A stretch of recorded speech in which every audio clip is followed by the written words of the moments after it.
발표 시작하겠습니다. 오늘 30분 투자로 CRS 전문가로 성장하기라는 주제로 발표를 맡게 된 리뷰입니다. 우선은 목차를 먼저 보도록 하겠습니다. 목차는 이제 전반적으로 5가지로 구성이 되어 있는데요. 인트로와 CRS, 그 다음에 클라우드 프론트와 S3 환경에서의 CRS, 그 다음에 캐시어 CRS, 그 다음에 Q&A가 있습니다. 그 밑에 항목이 좀 있어가지고 이거를 확인해 주시면 좋을 것 같고요. 그다음에 인트로부터 들어가도록 하겠습니다. 알차입니다. 여기 그 밈에서 보이시는 것처럼 CRS 에브리웨어라는 말이 있는데요. 요즘 이제 MSA를 하다 보면 한 서비스에서 사용하는 도메인이 여러 개일 수밖에 없습니다. 때문에 CRS 이슈도 자주 발생할 수밖에 없는데요. 그래서 앞으로 CRS의 개념에 대해 알아보고 CRS에 대한 전반적인 이해도가 올라갔을 때 클라우드 프론트와 S3를 연결한 환경에서 CRS를 설정하는 방법을 알아보고 마지막으로 캐시와 CRS가 만났을 때 발생할 수 있는 에러와 예방법 또한 알아보도록 하겠습니다.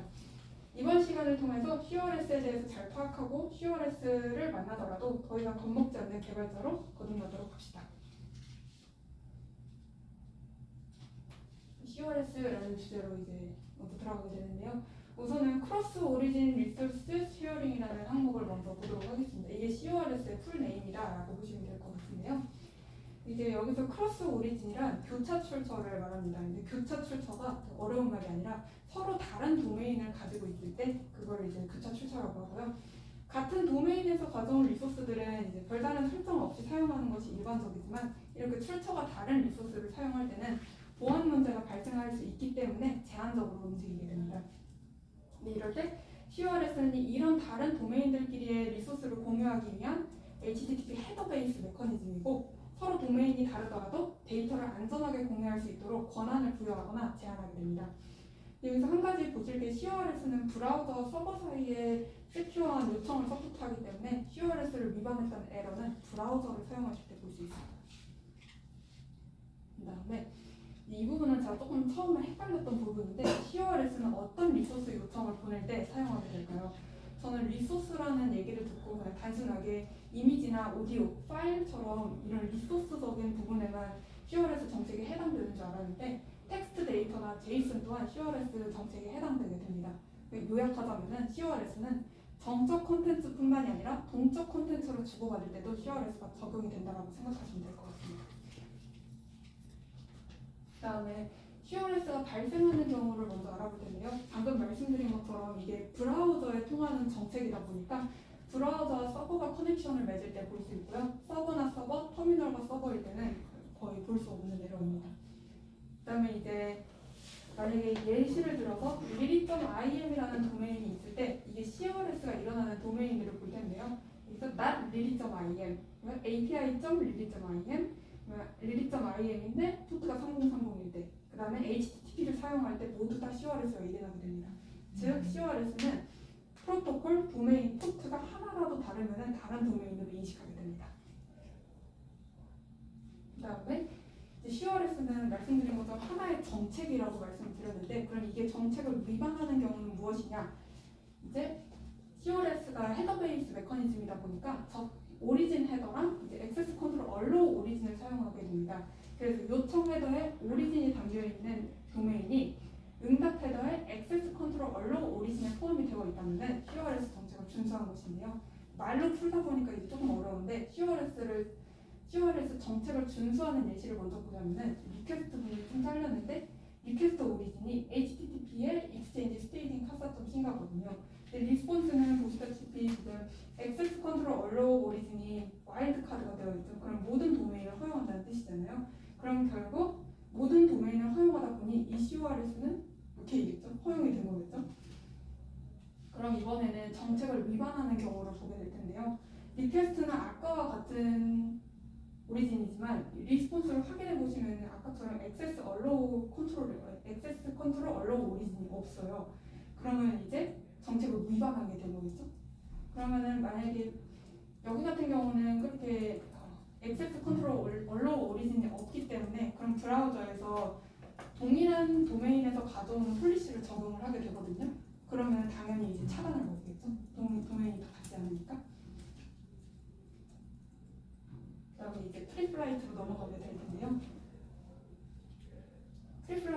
이제 다른 도메인에서 리소스를 요청하려면은 브라우저는 이제 몇 가지 보안 검사를 하게 되는데 그 중에 하나가 프리플라이트라고 할 수 있습니다. 프리플라이트는 어떤 것이냐라고 보면은 브라우저가 실제 요청을 보내기 전에 어떤 형식으로 요청을 보냈을 때 서버가 해당 요청을 허용할지를 미리 확인하는 단계라고 보시면 될 것 같아요. 그래서 브라우저는 옵션 메소드로 프리플라이트를 보내고 거기 내용은 서버에게 첫 번째 어떤 헤더를 허용하는지, 두 번째 어떤 메소드를 허용하는지, 세 번째 자격 증명을 함께 보내도 되는지 등의 서버 정책을 물어보게 됩니다.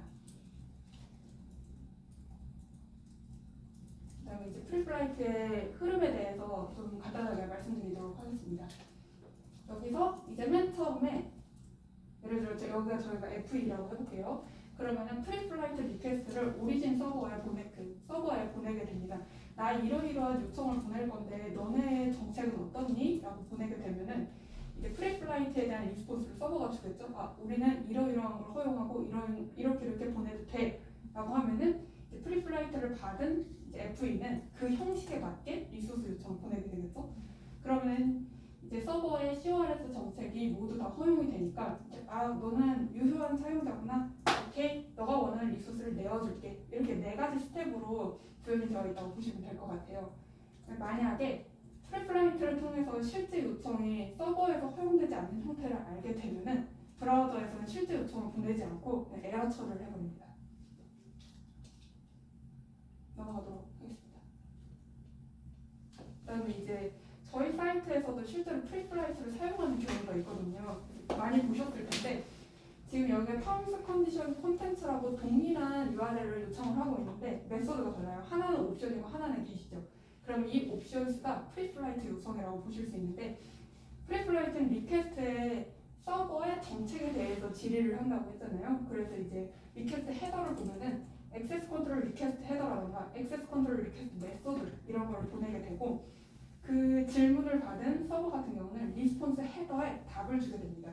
그래서 뭐 액세스 컨트롤 얼로우 헤더에서는 아 나는 이러이러한 헤더를 요청하고 있어. 그리고 액세스 컨트롤 얼로우 메소드에서는 나는 이러이러한 메소드를 허용하고 있어 등을 확인할 수 있습니다.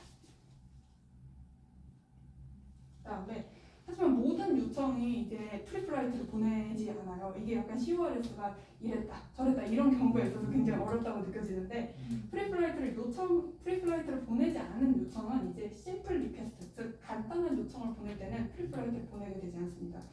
근데 심플 리퀘스트의 조건은 이 세 가지가 모두 다 충족이 될 때만 심플 리퀘스트가 되는데요. 첫째로는 메소드가 get, head, post여야 하고 그 다음에 사용자 지정 헤더가 없어야 됩니다. 뭐 오서라이제이션이라던가 이런 게 없어야겠죠. 그 다음에 컨텐츠 타입이 이렇게 명시되어 있는 이 타입이거나 아니면 컨텐츠 타입이 아예 없어야 됩니다. 그럼 이제 심플 리퀘스트가 될 수 있고요. 예시로 저희가 지금 CORS 그 메소드를 가져오는 게 media.sync, staging.kata.sync라는 곳에 이렇게 보내게 되는데 이때 이 리소스를 가지고 있는 서버인 클라이언트 프론트에 접근을 할 때 프리플라이트를 보내게 될까요? 안 보내게 될까요? 일단은 이게 요청의 일부, 이게 본 요청이라고 보시면 되는데 하나씩 풀이를 해드릴게요. 첫 번째, get, head, post일 때는 보내게 되지 않잖아요. 지금 이건 get 메소드이고 리퀘스트 헤더를 봤을 때 이게 모두 다 기본 헤더지 사용자 지정 헤더가 없습니다. 그 다음에 컨텐츠 타입도 별도로 명시되어 있지 않죠? 그럼 즉 이거는 심플 리퀘스트입니다. 그래서 실제로 개발자 도구를 열어서 흐름을 보시면은 옵션스가 미디어에 대해서는 찍혀 있지 않아요. 왜냐면 실제로 보내지 않으니까.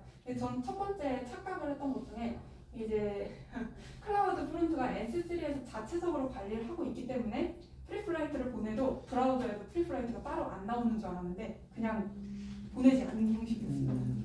그다음에 아까 하나 넘어간 게 있는데 여기서 보시면은 오리진이랑 셋배치 모드라는 값이 있는데요. 이거는 지금 프리플라이트를 보내고는 있지 않지만 이 브라우저에서 CORS 정책을 체크하고 있다고 생각을 하시면 될 것 같아요.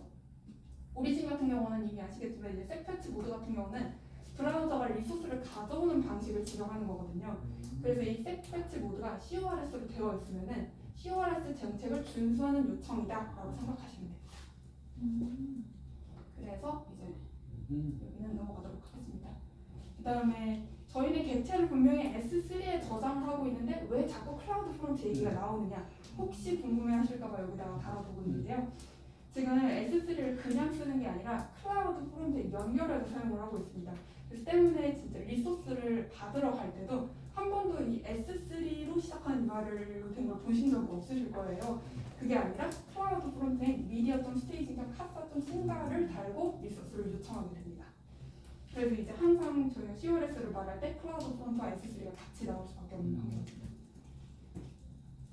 그다음에 이번에는 CORS 헤더에 대해서 말씀을 드리도록 하겠습니다. 발표를 할 때 여러 가지 헤더에 대해서 말씀드렸던 제가 자세히 말씀을 안 드려서 쭉쭉쭉 넘어왔는데 이번에 보시면 될 것 같습니다. 먼저 요청 헤더에 대해서 먼저 볼 텐데요. 지금 여기 요청 헤더나 응답 헤더 모두 다 공식 문서에 있는 것만 가져오고 뭐 사설은 조금 더 있겠지만 그건 제외했습니다. 그래서 오리진 같은 경우는 서버 요청을 보내는 서버의 URL로 별도의 정보가 없이 오직 서버의 이름만 포함한다고 생각하시면 돼요. 그럼 만약에 저희가 익스체인지에서 요청을 보내면은 오리진이 exchange.staging.casa.sin가가 되어 있겠죠. 그 다음에 액세스 컨트롤 리퀘스트 메소드는 프리플라이트 요청을 날릴 때 사용을 하는데 실제 요청을 보낼 때 어떤 HTTP 메소드를 사용할지 미리 명시를 하는 것입니다. 왜냐하면 서버에 허락을 받아야 되기 때문에. 이거랑 비슷한 용어로 액세스 컨트롤 리퀘스트 헤더가 있는데 이건 당연히 본 요청을 보낼 때 쓰는 헤더겠죠. 이런 정보가 있고 이번에 응답 헤더에 대해서 다뤄보도록 하겠습니다. 응답 헤더 중에 제일 중요하다고 볼 수 있는 거는 액세스 컨트롤 얼로우 오리진이라고 생각을 하는데요. 이때 요청을 보내는 서버의 URL인 오리진이 리소스에 접근 허용이 되어 있다는 걸 브라우저에 알려주기 위한 헤더입니다. 그래서 이제 CORS 정책을 볼 때 오리진과 액세스 컨트롤 얼로우 오리진을 본다고 했었죠. 만약에 이제 이 값이 와일드 카드로 되어 있다면은 글이 살짝 잘못되어 있는데 어떤 오리진이든 상관없이 이 리소스에 접근을 할 수 있다고 생각하시면 됩니다. 그 다음에 이건 좀 부수적인 것으로 만약에 일반 와일드 카드가 아닌 도메인을 지정을 했다고 하면은 응답에 베리 오리진 응답을 하나 더 포함을 해야 하고요. 그다음에 클라이언트로 리스폰스 헤더를 보낼 때 하나의 도메인만을 값으로 전달할 수 있습니다. 예시처럼 액세스 컨트롤 얼로우 오리진에 https exchange.staging.casa도 쓰고 https lily.me로 쓸 수는 없습니다. 오직 하나만 보낼 수 있습니다. 물론 제어를 하는 입장에서 후보군이 여러 개일 수는 있으나 클라이언트가 받을 때는 하나만 명시되어 있어야 합니다. 그래서 직접적인 URL이거나 아니면 와일드 카드 두 가지 경우가 있겠죠. 그 다음에 이제 액세스 컨트롤 익스포즈 헤더라는 값이 있는데 이거는 브라우저가 노출할 수 있는 헤더를 알려주게 됩니다. 브라우저가 노출할 수 있는 헤더라는 개념이 전 좀 생소했는데 알고 보니 이제 브라우저가 이제 디폴트로 보여줘야 할 헤더들만 보여주고 나머지는 보안상 가리게 되거든요. 이거를 설정을 하게 되면은 이 헤더를 노출하게 됩니다. 헤더를 노출하면은 개발자 도구에서도 볼 수 있지만 더 중요한 부분은 자바스크립트나 다른 브라우저 API를 사용해서 이 헤더 값을 읽고 사용할 수 있다는 뜻이 됩니다. 그래서 보통 이 익스포즈 헤더에는 커스텀 헤더를 많이 넣죠. 저희 제어를 해야 되니까 저희 쪽에서. 그 다음에 이제 액세스 컨트롤 맥세이지 같은 경우는 프리플라이트 응답으로 사용을 하고 이 응답 요청을 얼마 정도 캐시를 할 수 있는지 나타내는 값입니다. 그 다음에 액세스 컨트롤 얼로우 크리덴셜도 전 좀 흥미로운 값 중 하나라고 생각을 하는데요. 브라우저가 요청을 보낼 때 HTTP 인증 헤더나 쿠키 등의 인증 정보를 함께 보낼 수 있는지에 대해서 알려주게 됩니다. 보안을 디폴트로 CORS 요청에서는 인증 정보를 함께 보내지 않게 되는데요. 왜냐?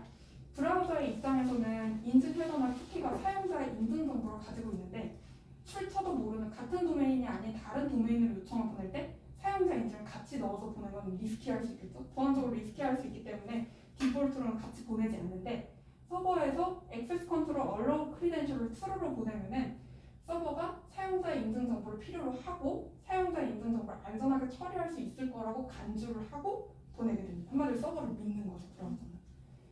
그다음에 이제 액세스 컨트롤 얼로우 메소드 같은 경우는 프리플라이트 응답으로 사용하고 실제 요청을 할 때 사용할 수 있는 메소드를 담게 됩니다. 헤더는 똑같이 실제 요청에 사용할 수 있는 헤더가 들어가 있겠죠. 그다음에 잠시 쉬어가는 페이지. 너무나 많은 정보로 약간 혼란스러우실 수 있을 것 같아서 알쓸 신청을 준비해봤습니다. 쓰신 적은 제가 궁금한 부분을 넣었는데요. 서버는 요청이 브라우저에서 온 걸 어떻게 알고 CORS 정책을 적용을 하는지 궁금했습니다. 왜냐하면 서버와 서버 사이에서는 CORS 정책을 적용하지 않고 오직 브라우저와 서버 사이에서만 CORS 정책을 사용을 하는데, 그럼 서버는 이 CORS 정책이, 이 요청이 CORS가 필요한지 안 한지를 어떻게 판단하고 어떻게 넣어주는지 궁금했는데요. CORS는 모두 다 헤더 베이스잖아요. 이것 또한 헤더로 판단을 하게 됩니다. 만약에 리퀘스트의 오리진이나 아니면 뭐 액세스 컨트롤 리퀘스트 메소드처럼 CORS에 관련된 헤더가 있다라고 하면은 서버에서는 이게 CORS 정책이 필요한 요청이구나 하고 리스폰스에 CORS 관련된 값들을 넣어줘서 보내게 됩니다. 그래서 사실은 이 요청이 브라우저에서 보내전다가 중요한 게 아니라 이 헤더에 오리진이나 CORS 정책에 대한 헤더가 들어있나가 더 중요한 거겠죠? 예를 들어서 CURL 같은 경우는 저희가 터미널로 보내게 되는 거잖아요, 요청을. 근데 여기도 헤더에 오리진을 명시를 해주면은 리스폰스에 CORS 관련 헤더가 들어가게 됩니다. 그래서 보시면은 얘는 이제 저희가 리퀘스트에 오리진을 넣어줬고, 응답으로 보시면 뭐 캐시 컨트롤이나 액세스 컨트롤 얼로우 오리진을 넣어주는 거 볼 수 있죠.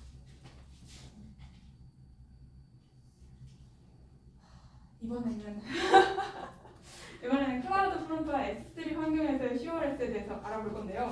방금 같은 이전에 같은 경우는 CORS의 개념, CORS는 무엇인지, 어떤 환경에서 발생할 수 있는지에 대해서 알아봤고, 기본 개념에 대해서 알아봤다고 보시면 여기는 조금 더 오퍼레이팅에 가깝다고 생각을 해주시면 돼요. 그래서 CORS를 처리하기 위해서 어떤 설정을 해줘야 하는가, 약간 오퍼레이터의 입장으로 봐주시면 될 것 같습니다. 네, 아까도 말씀드린 것처럼 S3를 오리진 서버에 쓰고 있고 클라우드 프론트를 이제 CDN이라는 캐시 서버로 사용을 하고 있기 때문에 이럴 경우 CORS 위한 설정을 S3와 클라우드 프론트 두 곳에서 해줘야 되거든요.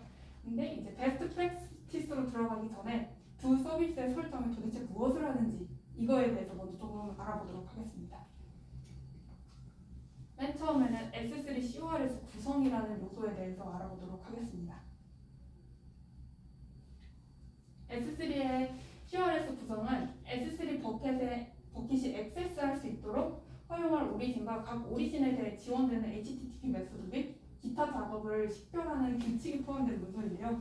예시를 보시면 좀 더 쉬우실 것 같습니다.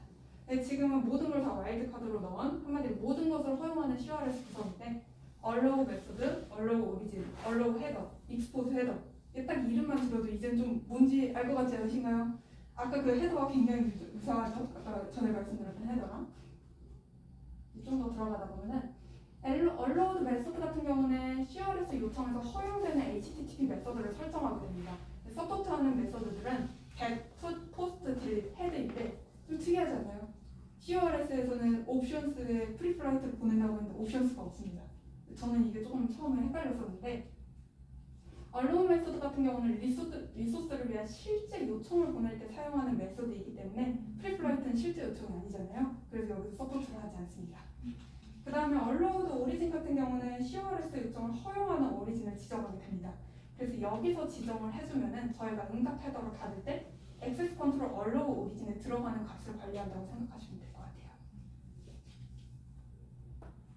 그 다음에 allowed 헤더 같은 경우는 똑같이 액세스 컨트롤 allow 헤더에 들어가는 값을 관리하게 되는 것이고요. export 헤더에 같은 경우는 응답 헤더에 액세스 컨트롤 export 헤더에 들어가는 값을 관리하게 됩니다. 심플하죠? 근데 이번에는 조금 S3 버킷이 브라우저 요청의 CORS 구성을 평가하는 방법을 알아보게 될 텐데요. 저희가 CORS를 구성을 했다면은 실제 브라우저가 보낸 요청이 S3 CORS 구성에 의해 허가가 되는지 허가 안 되는지를 판단을 해야 되잖아요. 판단 기준이 오리진 같은 경우는 S3 CORS 구성에 부분 일치를 하면 되고요. 메소드 같은 경우도 부분 일치를 하면 됩니다. 뭐 예를 들어서 메소드를 예를 들면 CORS 구성에 get, post, put 이런 거를 적어놨다면은 브라우저 요청에서는 액세스 리퀘스트 메소드가 put, post 같이 셋 중에 하나여야겠죠. 지정하지 않는 뭐 예를 delete 하면은 이건 우리 CORS 짜린 거죠. 그 다음에 이제 액세스 컨트롤 리퀘스트 헤더 같은 경우는 모두 일치를 해야 합니다. 하나도 빠짐없이. 그 다음에 이번에는 클라우드 프론트 정책에 대해서 알아볼 건데요. 클라우드 프론트 정책에는 세 가지가 있습니다. 세 가지가 있는데 먼저 캐시 정책을 보게 될 것입니다. 이 캐시 정책은 사실은 CORS와 큰 관련이 없어요. 근데 이제 클라우드 프론트의 정책 중에 하나다 보니 그냥 같이 같다라고 생각해 주시면 될 것 같아요. 클라우드 프론트의 엣지 로케이션에 캐싱되는 객체의 캐시키를 제어하게 되는데요. 여기서 캐시키란 캐시에 있는 모든 객체의 고유 식별자라고 생각을 하시면 될 것 같아요. 그래서 최종 사용자, 즉 가장 최근에 요청을 보낸 사용자의 요청이 캐시 적중이 될 것인가의 여부를 결정한다고 보시면 됩니다. 그럼 또 캐시 적중은 무엇이냐? 최종 사용자의 요청이 이전 요청과 동일한 캐시키를 생성하고 있고 해당 캐시키의 객체가 엣지 로케이션에 캐시가 되어 있고 근데도 이 캐시가 유효한 상태일 때 이 세 가지를 다 봤을 때 OK이면 히트가 됩니다. 그래서 캐시키 정책에서는 이제 TTL, 그 유효한 기간을 유지하는 TTL과 캐시키 설정을 할 수 있습니다. 캐시 정책에 대해서는 여기까지 하고 넘어가도록 하겠습니다. 실제로 중요한 거는 지금 나오는 거랑 이후에 나오는 건데요. 여기서 오리진이라는 단어를 한 번 더 봐야 됩니다. 오리진이라는 단어가 굉장히 많이 나와요. 근데 아까 헤더의 오리진이 아니에요. 여기서의 오리진이야. AWS에서 클라우드 프론트에 연결이 되어 있는 원본 서버를 오리진이라고 하거든요. 그래서 여기에서는 그거에 한정된다라고 생각해 주시면 될 것 같아요. 그래서 클라우드 프론트에서 최종 사용자 요청이 미스가 되면은 클라우드 프론트는 오리진의 요청을 보내서 객체를 검색하게 됩니다. 당연한 거겠죠? 위에서 프로피니까. 여기서 오리진은 S3이고 이런 요청을 오리진 요청이라고 부릅니다. 그래서 오리진 요청에는 URL 경로, 요청 본문, 클라우드 프론트에서는 임의로 붙여두는 헤더 이런 거를 포함해서 보내주게 되는데요. HTTP 헤더 및 쿠키와 같은 최종 사용자의 기타 정보는 오리진 요청에 포함되지 않습니다. 이 말은 무엇이냐? 저희가 보낸 요청이 오리진 요청으로 갈 때 헤더가 몇 개 삭제가 될 수 있다는 소리입니다. 오리진 요청에 커스텀 헤더 등의 특정 헤더를 포함해서 보내고 싶다면은 이 오리진 요청 정책을 설정을 하면 됩니다. 근데 지금 저희의 경우는 간단한 요청의 경우잖아요. 간단한 요청의 경우는 프리플라이트를 보내지 않기 때문에 오리진 요청을 설정하지 않아도 되지만 AWS는 간단한 요청일 때 설정하는 것을 권장하고 있습니다. 지금 아까 말씀드린 정책들이 다 AWS에서 관리를 하는 오리진 요청 그 정책들이 다 있거든요. 저희가 커스텀하게 만들어도 되지만 이 자리에서는 좀 더 정형화된 게 좋은 것 같아서 이런 걸 예제로 가져왔고요. 일단은 얼비어 같은 경우는 저희가 보낸 요청에 들어있는 모든 헤더를 오리진 요청에 보내게 되고요. 그다음에 CORS S3 오리진 같은 경우 저희가 S3를 오리진으로 사용을 하고 있을 때 CORS 요청을 활성화하는 헤더를 오리진 요청에 포함하게 됩니다. 그래서 세 개를 보내게 됩니다. 오리진, 액세스 컨트롤 리퀘스트 헤더, 액세스 컨트롤 리퀘스트 메소드를 보내게 됩니다. 이 이름이 상당히 비슷한데 CORS 커스텀 오리진이라는 것이 있거든요. 여기서는 오리진이 사용자 지정 오리진인데 여기가 제일 쉬운 예로 로드 밸런서라고 생각하시면 됩니다. 로드 밸런서를 저희 오리진으로 사용하는 경우가 저희도 있어요. 어떤 거냐면은 API 좀 스테이징 좀 카스텀 시간입니다. 그거 같은 경우는 이제 오리진 로드 밸런서로 되어 있거든요. 이때는 CORS 요청 활성화하는 헤더를 오리진에 보내는 건 똑같지만 3개가 아닌 그냥 오리진 하나만을 보내게 됩니다. 이런 차이가 있고요.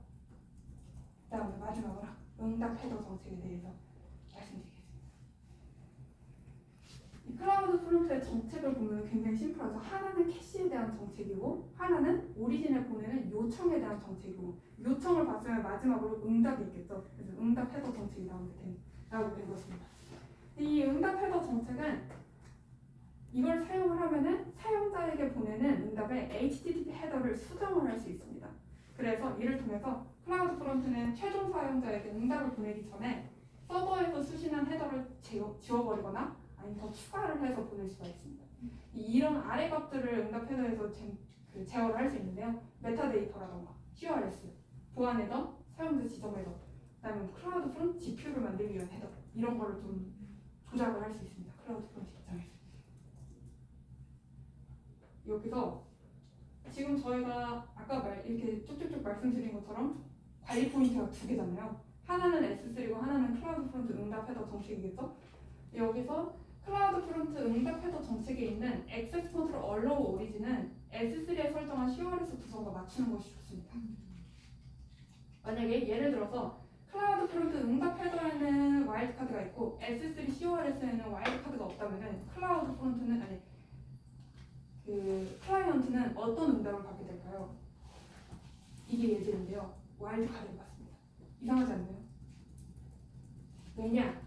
이제 오리진은 S3의 CORS 구성과 다른 헤더가 내려가게 된 경우인데요. 클라우드 프론트의 응답 헤더 정책을 설정하지 않았다면은 S3 CORS 정책에 설정한 대로 응답 헤더가 만들어지지만 클라우드 프론트 응답 헤더 정책을 설정했다면은 클라우드 프론트 응답 헤더 정책을 우선시해야 된다. 오버라이드가 된다. 그럼 뭐 CORS 좀 달라질 수 있는데 무엇이 문제가 될 수 있는가? 클라우드 프론트와 S3의 정책이 다를 때의 문제를 잠깐 짚고 넘어가게 될 건데요. 이런 시나리오가 있습니다. 클라우드 프론트에 캐시가 되어 있을 때는 S3에 까지 가지 않기 때문에 허용이 안 된 오리진도 리소스를 가져가면 됩니다. 클라우드 프론트 캐시가 만료되면 오리진은 S3에 다녀오고 그때 S3에 다녀오면은 얘는 허용하지 않은 오리진이라서 CORS 에러가 발생하겠죠? 그럼 이게 무슨 상황이 되느냐? 결과적으로 CORS 에러가 발생했다, 발생하지 않았다? 참 이상한 버그가 되는 것입니다. 네, 이런 상황이 제일 기본이에요. 저는 수동으로 해줄 수 있는 거, 이거를 자동으로 연결시키는. 수동으로 해줘요. 물론 저희가 테라폼으로 관리를 하게 되면 같은 값을 넣어줄 수는 있겠으나 기본적으로 나는 CORS, S3 CORS 요청을 인계받아서 클라우드 프론트 응답표를 만들어줘. 그 다음에 이제 실전으로 들어가서 그러면 CORS 요청을 어떻게 설정을 해야 되는가를 알아볼 텐데요. 두 가지 케이스를 준비했습니다.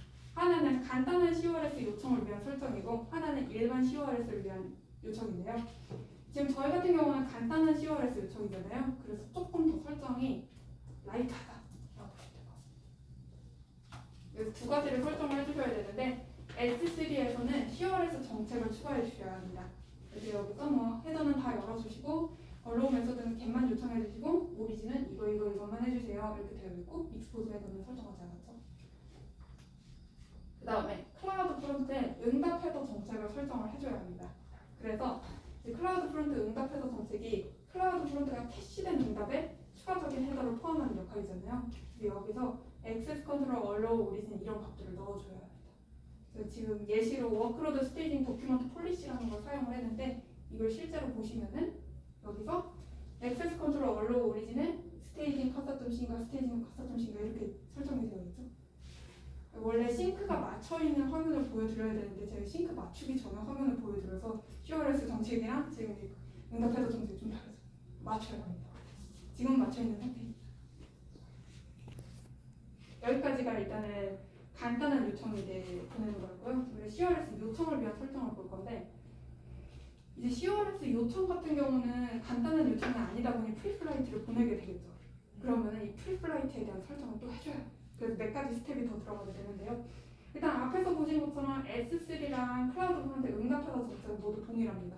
앞에처럼 동일하게 해주시면 되고 그 다음에 클라우드 프론트 동작에서 언로우드 HTTP 메소드를 수정을 해주셔야 되는데 옵션스가 들어간 선택으로 해주셔야 됩니다.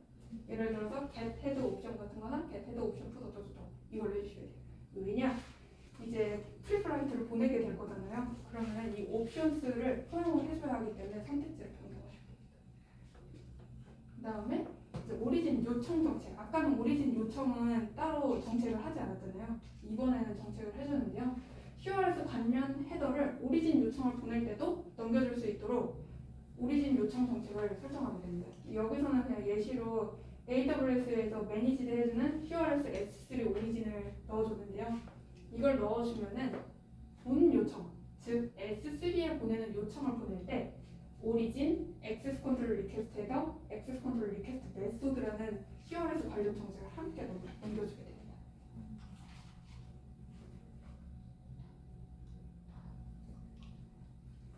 쉴 틈 없이 달려가더니 마지막 챕터가 되었군요. 이번에는 캐시와 CORS인데요. 사실 언뜻 보면은 캐시랑 CORS가 무슨 관련이 있을까 싶기도 해요. 근데 실제로 그렇게 그냥 한 단위의 가치 있다이지 뭐 캐시가 이렇게 설정이 되어 있어서 CRS가 뭐가 되네 이런 건 아니거든요. 그래도 서로 연관관계가 있기 때문에 넣어보게 되었습니다. 그리고 CRS가 캐시를 만났을 때 조금 특이하게 동작을 하는 경우가 있어요. 앞으로 이 동작을 두 가지 경우로 볼 텐데 맨 처음에는 허용하지 않는 오리진이 클라우드 프론트 캐시를 가져가는 경우를 보겠습니다. 그래서 아까 문제점을 이렇게 말씀드렸을 때 허용하지 않는 오리진 리소스를 받아가는 경우가 있다고 했어요. 이게 굉장히 이상하잖아요. 원래 이러면 안 되는 거잖아요. 근데 그렇게 되는 경우가 클라우드에 캐시를 할 때 캐시키의 기본 값이 리소스의 URL이기 때문입니다. 그래서 이런 시나리오를 생각해 볼 수 있겠죠? 1번으로 이제 testa.com이라는 오리진에서 index.html이라는 리소스를 받아가게 됩니다.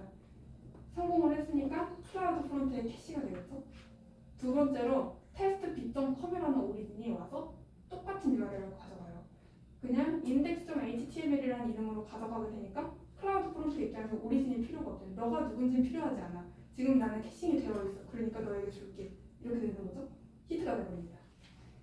이럴 때 이제 test.b.com이 오리진의 그 허용된 오리진에 설정이 되어 있을 때는 아무 문제가 없지만 허용된 오리진이 아닐 때는 유출이잖아요.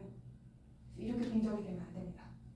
그래서 해줄 수 있는 거는 캐시키에 오리진 헤더를 추가해주면 됩니다. 아까 캐시키가 그 캐시의 아이덴티피케이션이라고 했잖아요. 그러니까 아이덴티피케이션을 이 캐시에서 캐시 서버에서 캐시를 가져올 때 그냥 index.html로 가져오는 것이 아닌 오리진을 한 개 넣어줘서 URL은 index.html이어야 하고 오리진은 testa.com일 때만 가져갈 수 있는 거죠. 그러면 이 상황에서 다시 볼 때 인덱스를 두 개 URL과 오리진이 모두 다 일치해야 클라우드 프론트에서 보내주게 되잖아요. 근데 여기 오리진이 넣었을 때 test.b.com이다 하면 클라우드 프론트에서 주지 않겠죠. 왜냐하면 그 캐시 키가 없으니까. 이렇게 보호를 할 수 있게 되고요. 캐시 키를 추가해주는 세팅에 대해서 조금 알려드리도록 하겠습니다. 아까 캐시 정책을 실제로 오퍼레이팅하는 화면은 하나도 없었잖아요. CR에서 관련이 없기 때문에 이 화면이다 라고 보시면 되는데요. 간단합니다. 캐시키 세팅에 너 이 캐시키를 어떤 걸로 구성을 할래? 라는 설정인데 여기에 오리진이라는 헤더를 넣어줘 라는 설정입니다. 오리진이라는 헤더를 넣어주면은 이것처럼 새로운 캐시키가 URL과 오리진이 포함되겠죠. 그래서 이제 뭐 만들어진 캐시키를 캐시 폴리시를 BAB에 적용한다까지 해주시면 되고요. 또 한 가지. 아까는 클라우드 프론트에 의한 캐시였는데 이번에는 브라우저 캐시에 대한 거를 좀 보도록 하겠습니다. 그래서 브라우저 캐시로 인한 CORS 에러인데요. 이게 굉장히 한정적이에요. 그래서 저는 이게 굉장히 잡기 어려운 에러가 될 거라고 생각을 하는데 브라우저에서 이미지나 스크립트 태그를 통해서 리소스를 요청할 경우에는 CORS를 제한하지 않습니다. 그래서 브라우저에서 CORS를 요청을 할 때도 CORS에 다 관련된 요청 헤더가 없겠죠? 그러면 그 서버의 입장에서는 얘가 CORS 정책이 필요 없는 애구나 라고 생각을 하고 CORS에 관련된 헤더를 다 빼서 보내줘요. 빼버리고 근데 이 리소스가 또 하필 캐시가 되었어요. 잘 가지고 있다가 이 이미지나 스크립트 태그를 통해서 리소스를 가져오는 게 아니라 패치나 XML, HTTP 리퀘스트를 사용해서 그 캐시에 다시 접근을 하게 되면은 이 두 요청은 CORS를 보는 요청이거든요. 브라우저에서 다시 캐시를 가지고 갔을 때 그 캐시에서는 액세스 컨트롤 얼로 오리진에 대한 정보가 없잖아요. 브라우저 입장에서는 CORS예요. 그래서 이럴 때는 리소스에 대한 캐시 동작 방법을 제어를 해줘야 합니다. 이제 캐시를 동작할 수 있는 방법은 캐시 컨트롤 헤더라는 응답 헤더로 이제 제어를 할 수 있는데 이 헤더가 서버에서 브라우저가 리소스의 캐시를 어떻게 관리하는지를 설정해주는 값이라고 보시면 돼요. 그래서 흔히 사용할 수 있는 값은 노스토어랑 노캐시가 있는데 이름은 비슷한데 행동이 조금 다릅니다. 노스토어 같은 경우는 클라이언트가 절대 캐싱을 못하도록 서버가 강제를 하는 것입니다. 그래서 캐싱이 되지 않아요. 클라이언트. 노캐시 같은 경우는 클라이언트에 캐시만 돼요. 그냥 쓸 수 없어요. 쓸 때마다 오리진에 가서 얘 아직 유효하니 안 바뀌었니 이걸 확인해야 됩니다. 한 가지 흥미로운 거는 콘텐츠가 유효한 어떤 것인지에 대해서 확인을 하기 때문에 헤더가 변경된 거에서는 변경이라고 보지 않습니다. 이런 것이 있고 그러면 이거를 실제로 적용했을 때는 어떻게 동작을 하는가 여기거든요. 지금 저희가 노 캐시를 설정을 해줬어요. 그러면 이제 다시 가져올 때 디스크 캐시에서 가져오려고 하잖아요. 그냥 쓰지 않습니다. 리퀘스트를 보냈어요. 리퀘스트를 보내서 304 not modified를 받았어요. 그러면은 컨텐츠를 더 이상 컨텐츠의 변경이 없다는 뜻이죠. 이 말은 즉 유효한 캐시라는 말입니다. 그래서 브라우저에서 사용할 수 있어요. 성능상 이점을 보면은 당연히 그냥 로컬 캐시를 그냥 쓰는 게 제일 좋겠죠. 그 다음에는 노 캐시, 그 다음에 아예 캐시를 전혀 사용하지 않는 노스토어가 있는데 노 캐시의 경우는 서버에 다녀와야 하기 때문에 성능 저하가 있기는 하지만 그래도 뭐 리소스가 자주 변경이 되지 않다거나 이럴 때는 이제 크게 성능 저하가 일어나지 않습니다. 저는 한 가지 이해가 안 됐던 게 어차피 서버를 다녀오는데 왜 성능 저하가 별로라는 걸까? 별로 없다는 걸까? 이걸 봤을 때 이 콘텐츠가 바뀐 거를 어떻게 판단하느냐? 콘텐츠를 들고 가서 판단하지 않아요. 헤더만 가서 판단해요. 상당히 라이트하죠. 그래서 헤더만 가지고 가서 요청 헤더에서는 if not modified since라는 헤더를 보내게 되는데 여기에 어떤 값이 들어가느냐? 캐시로 받아왔을 때 last modified 서버에서 보내준 이 값을 가지고 가서 서버한테 나 이때 캐시를 가져와 이때 캐시를 시작했는데 이 이후에 변경된 내역이 있니? 라고 물어보는 거예요. 이 변경 내역이 없으면 성공사 not modified를 보내고 변경 내역이 있으면 있어 하고 브라우저는 변경 내역이 있네? 오케이 하고 이 캐시 버려버리고 다시 가져오면 되죠. 캐시 제어 방법은 좀 간단하게 말씀드리도록 하겠습니다. 리스폰스 헤더에 넣어주시면 되는데 커스텀 헤더에 캐시 컨트롤에 노 캐시, 노스트 밸리데이트 아니면 노스토 이런 걸 그냥 적용해 주시면 돼요. 그 다음에 이제 하나는 클라우드 프론트에서 적용을 해준 거고 이거는 S3에 들어와서 한 거거든요. S3에 메타데이터라는 캐시 동작 제어가 있는데 여기에 설정을 해주시면 됩니다. 클라우드 프론트 같은 경우는 패스가 일치하면 일괄적으로 적용이 돼요. 그래서 어떤 거는 노스토어를 하고 싶고 노캐시를 안 쓰고 싶은 경우도 있잖아요. 그럴 때도 그냥 일괄적으로 적용이 돼버리는 반면 S3로 하면은 이제 객체 하나하나별로 조정을 해주는 거거든요. 그래서 조금 더 커스텀하게 사용할 수 있다고 생각하시면 될 것 같습니다. 그 다음에 저는 이걸 보면서 노캐시와 노스토어가 CR에서 에러를 해결할 수 있을까라는 생각을 했거든요. 근데 결론은 일부 해결할 수 있다는 거예요.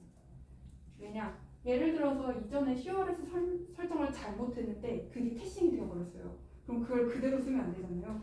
그래서 유효성 검사를 하는 노 캐시라던가 아니면 버려버리고 새로 쓰는 노스토어는 새로운 CRS 정체를 가져오게 되니까 CRS 에러가 발생하지 않겠죠? 하지만 애초에 처음부터 CRS 정책이 잘못되어 있고 그걸 고치지도 않았다 하면은 캐시를 버리든 또 버리지 않든 CRS 에러는 그냥 발생합니다. 그래서 캐시 컨트롤로 CRS 에러를 다 막을 수는 없고 그렇기 때문에 처음부터 CRS 설정을 잘하는 게 정말 중요합니다. 이것으로 발표를 해드릴 것도록 하겠습니다. 방금 얘기했던 건데 아까 정책이 오버라이드인다고 했잖아요. 네. 얘도 마찬가지로 그러면은 결국 S3에 각자 개별로 설정해 놓은 게 클라우드 프론트에서 싸그리 다 갖고 씌워지는 거 아니에요? 맞아요. 그런데 이 캐시 컨트롤을 할 수 있는 부분이 S3에는 없어요. S3에서 관리하고 있는 거는 allow 메소드, allow 헤더, allow 오리진이거든요. 이거 같은 경우는 지금 응답을 내려 보내줄 때 나 이런 응답을 넣어줘라는 부분이잖아요. 좀 다르다고 보셨어요. 근데 그걸 개별적으로 설정할 수 있다고 하지 않았어요? 그거는 다른 건 S3. 그러니까 S3 COR에서 구성이라고 좀 다릅니다. 얘가 지금 객체별로 이렇게 맞아요. 저희 이전에 설정돼 있었던 게 노스토어로 설정돼 있었죠. 제가 그때 둘러봤었을 때 일부 그 클라우드 프론트 설정이 노스토어로 설정돼 있었던 게 있어가지고 그 부분을 빼긴 했었거든요. 네, 맞습니다. 노스토어로 되어 있었고 그래서 그 부분을 제거하고 지금 노캐시. 네, 그거 다 노캐시로 지금 되어 있는 상태죠. 아까 산타가 물어봤던 게 그 S3랑 클라우드 프론트에도 캐시 설정이 있다면 그 캐시 설정에 대한 오버라이드에 대한 질문이었던 것 같은데 그게 맞나요?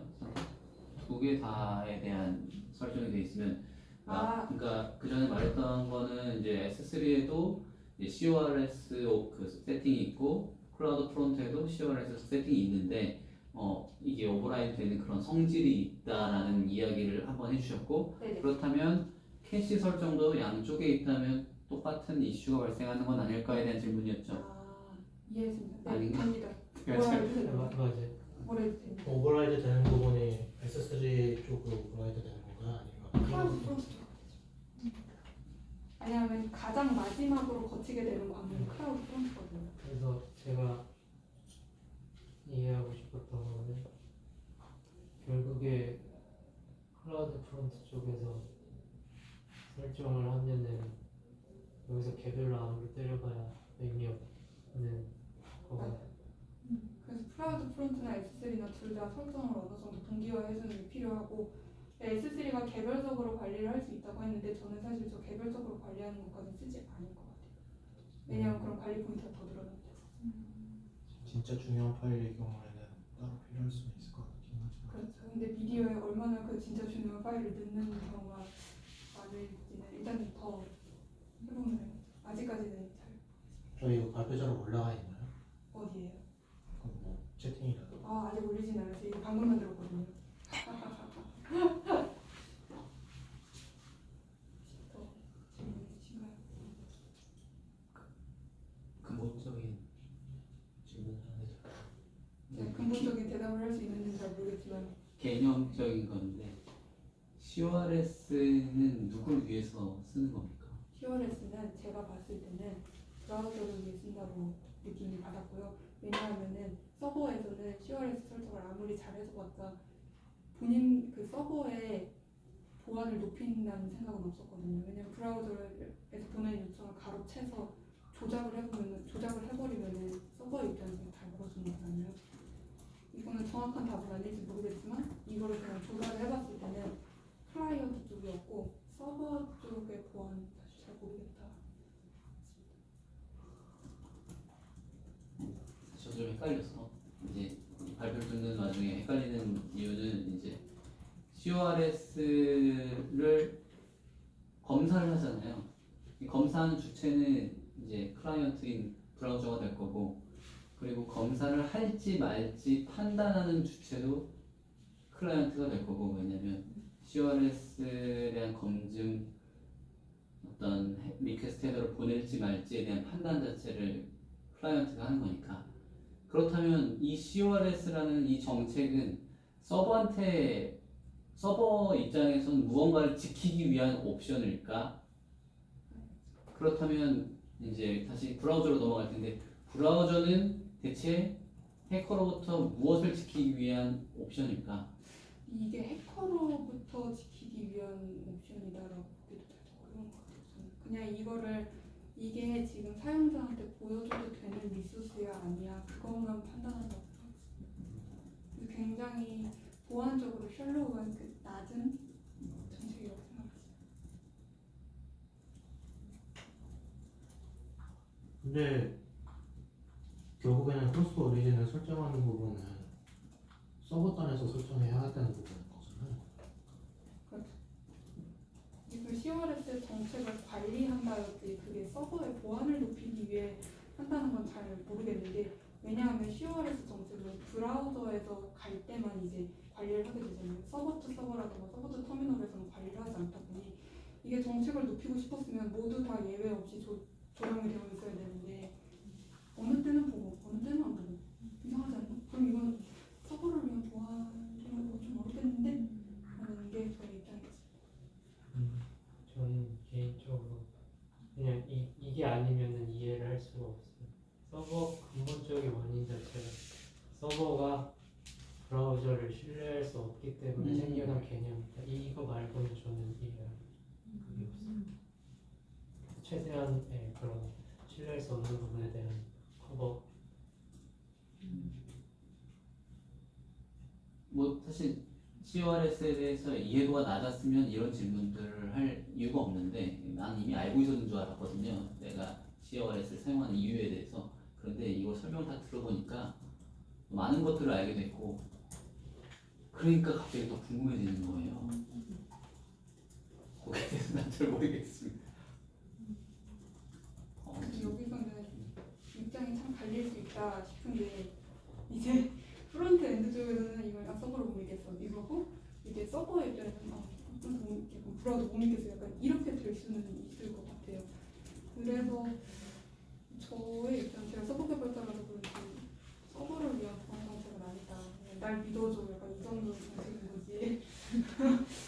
날 믿을 수 있는 우리 지금 한 배를 탄 같은 도메인이야 약간 이런 느낌이었지 막 제한 이런 느낌. 추가적으로 질문 있으시면 쓰레기로 주세요. 지쳤습니다. 사실 한 막판 10페이지 정도는 좀 이제 지쳐가지고 손이 좀 다운됐다는 느낌이 들어요. 그래서 이게 70장 가까이 되다 보니 저번에 했던 발표보다 더 긴 것 같아요. 파이콘보다 훨씬 낫지 않습니까? 오, 이해가 안 되죠 이거. 파이콘보다 장표도 훨씬 많은 것 같아요. 장표로 승부보는 네, 맞습니다. 진짜 네. 어우. 파이콘이 어려운 돈 내고 발표해도 될 것 같은데요. 아, 되게 진짜 저는 유저 강의 들은 것처럼 되게 좋은 어차피 이 페이지 벤치 하고 계시니까 가운데 있습니다. 발표를 마치도록 하겠습니다. 아,